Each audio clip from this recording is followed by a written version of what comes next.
Hi everyone, welcome back to Mrs. Jewelry Food Channel. I hope everyone is doing amazing. Yes, I know another puff Bofrot recipe, but this is a fail-proof one. So if you are interested, please keep on watching and I'll see you back at the end of the video. So let's get started. So I'm going to start with the flour, and this is plain flour. Don't worry, I'm going to list all the ingredients in the description box. Next, I am going to add sugar. You can add any type of sugar you like. This is granulated sugar. Next, I am also going to add some nutmeg powder. You can also use the grated one, but this time I only have the powder one. And then this is totally optional, but I also love to add a bit of cinnamon. I think it tastes great with Bofrot, but as I said, it is totally optional. Wait, what? Now I'm going to add the yeast. This is fast action yeast. And then that's it for all the dried ingredients. So now I am going to mix it.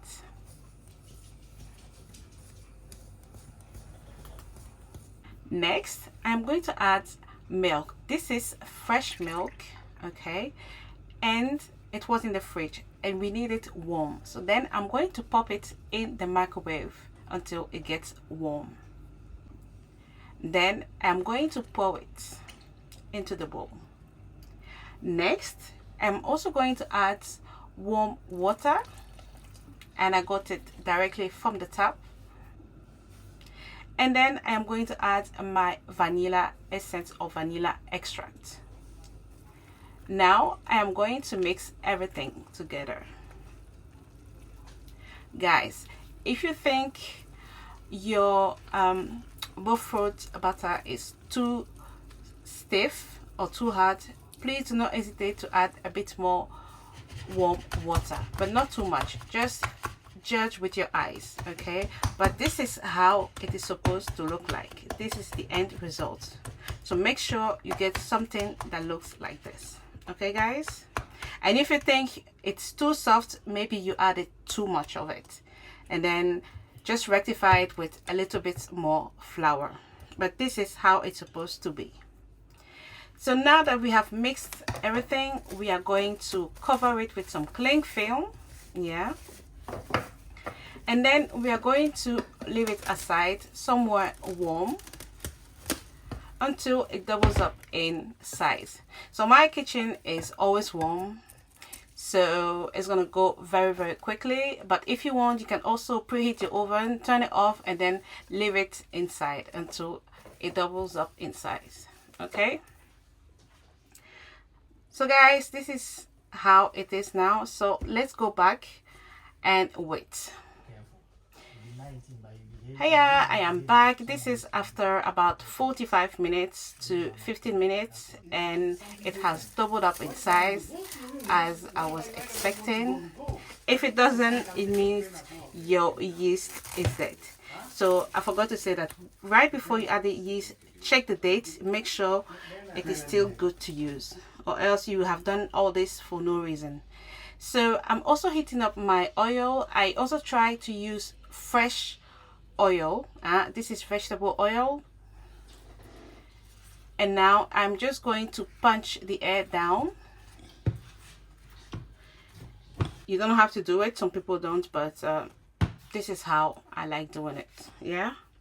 And then once the oil is hot, I'm going to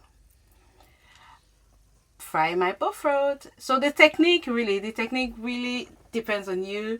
I don't think there's a best or wrong technique. This is how I do it. So just in between my thumb and my second finger, this is how it works for me. So if you have another method, go ahead and use it. You can also use 2 spoons and drop the Bofrot, yeah. So do as you feel, as you think it's easier for you. So now we are going to let it fry, and as you can see, it has a beautiful golden color. But make sure the oil is not too hot, because if it's too hot, it's going to fry nicely on the outside, but the inside is not going to be cooked, and it's going to be wet and sticky, okay? So it's a dangerous game. So make sure the oil is not too hot. And you see, you can test it with a wooden spoon. If the wooden spoon starts to fry, let's say, it means the oil is at the right temperature and you can use it, or even a skewer. Yeah, so this is a little tip. Here I'm just doing this to make sure it fries evenly. Yeah, and sometimes when the Bofrot are not stubborn, they just turn over by themselves. Sometimes they don't, so you just have to help them, but make sure you keep a good eye on it. So now my Bofrot are ready. Look at this fantastic color. I'm just going to get them out of the oil and put it on kitchen towel to drain the excess oil. And then I'm going to fry my second batch, but that will be done off camera. Okay. And this is it. Look at this perfect Ghana Bofrot, or puff puff as our Nigerian brothers and sisters will call it.